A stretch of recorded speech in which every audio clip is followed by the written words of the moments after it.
दोस्तों आज की वीडियो में हम डिस्कस करेंगे कि टाइटैनिक के डूबने की असल वजह क्या थी और इसके मलबे के साथ क्या हुआ और आज टाइटैनिक कहाँ मौजूद है और इस तारीखी बहरी जहाज को अब तक क्यों निकाला नहीं जा सका।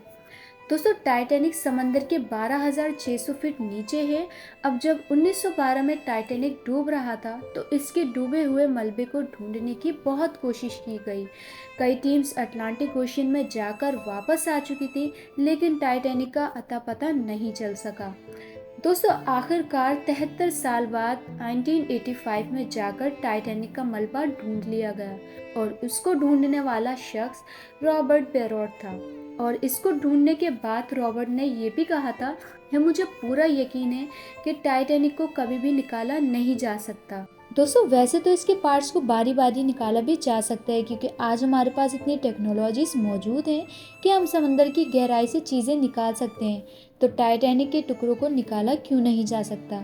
तो इसके पीछे भी एक वजह है, वो ये कि टाइटैनिक अब बिल्कुल खस्ता हालत में हो चुका है। ये इतनी बुरी हालत में हो चुका है कि इस पे जंग लग चुका है।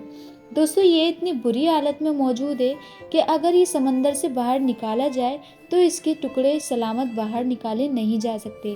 तो यही वजह है कि टाइटैनिक के मलबे को अब तक निकाला नहीं गया। तो अब हम चलते हैं इसकी बैक स्टोरी की तरफ कि टाइटैनिक का जहाज कब और कैसे डूबा।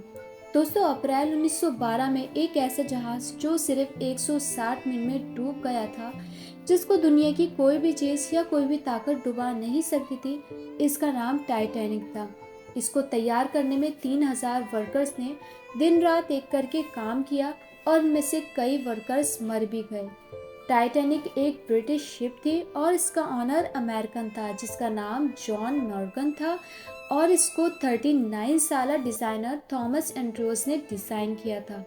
और टाइटैनिक की कॉस्ट 7.5 मिलियन डॉलर थी, आज के दौर के हिसाब से तकरीबन 198 मिलियन डॉलर। दोस्तों जब ये कश्ती डूबी उस वक्त 1,160 लोग टाइटैनिक के साथ डूब गए थे, मगर आज तक इनमें से किसी की डेड बॉडीज नहीं मिली। दोस्तों जब टाइटैनिक का जहाज डूबा तो उसमें 174 के करीब लोग बच गए। टाइटैनिक 882 फीट लंबा जहाज था। ये 11 अप्रैल 1912 को बर्तानिया से न्यूयॉर्क की तरफ रवाना हुआ। इसमें 2200 से ज़ायद मुसाफिर और अमला मौजूद था। दोस्तों बहरी जहाज का ये सफ़र जब शुरू हुआ तो इसको 30 से ज़्यादा बर्फ़ की वार्निंग्स दी गई, जिसको टाइटैनिक ने कम्प्लीटली इग्नोर कर दिया। ये बहरी जहाज न्यूयॉर्क की तरफ बढ़ रहा था। सब लोग बहुत ही ज़्यादा खुश और बहुत ही ज़्यादा एक्साइटेड थे और लोग एक दूसरे के साथ वाइन्स वगैरह पी रहे थे और इन्जॉय कर रहे थे। दोस्तों फिर रात को 11:40 पर ये जहाज आइसबर्ग से टकरा गया। टाइटैनिक को अनसिंकेबल जहाज कहा जाता था, यानी कि कभी ना डूबने वाला जहाज।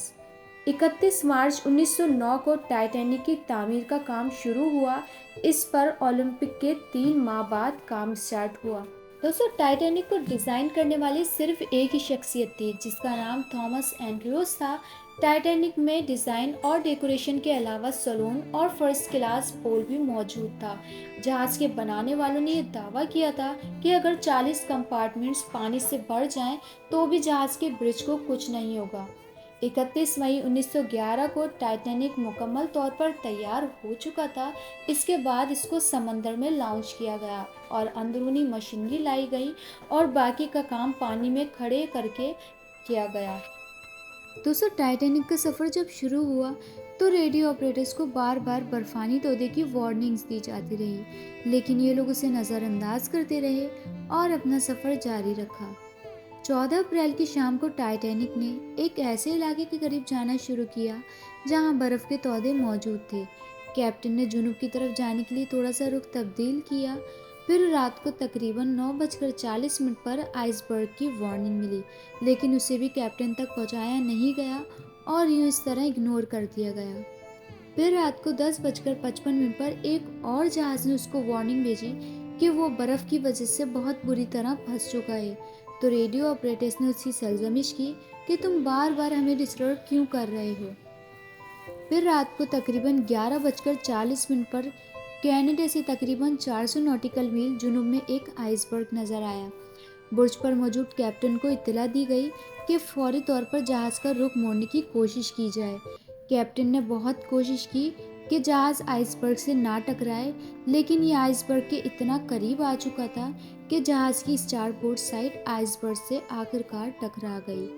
टाइटैनिक ने अपनी मदद के लिए काफ़ी सिग्नल्स भेजे, लेकिन बर वक्त कोई भी जहाज़ उनकी मदद के लिए ना पहुंच सका।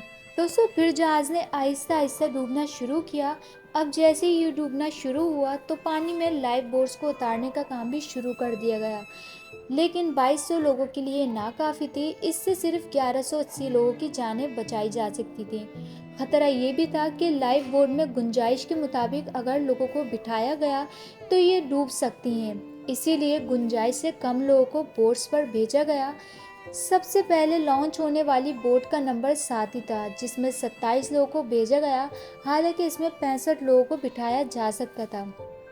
दोस्तों, जब मुसाफिर टाइटैनिक की लाइफ बोट में दाखिल होने का इंतज़ार कर रहे थे तो टाइटैनिक के मौसीकार मैदान में आ गए और उसी टाइम उन्होंने मौसीकी बजाना शुरू कर दी। ये वो तमाम म्यूजिशियंस थे जो फर्स्ट क्लास में मौसीकी के आलात बजाया करते थे, और कहा जाता है कि ये तमाम म्यूजिशियन आखिर वक्त तक म्यूज़िक बजाते रहे, यहाँ तक कि जहाज़ के साथ ही डूब गए।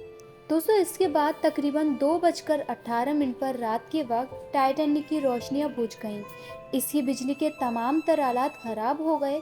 जो मुसाफिर लाइफ बोट में जा चुके थे वो तो बच गए, बाकी लोग बर्फीले पानी में गिर गए।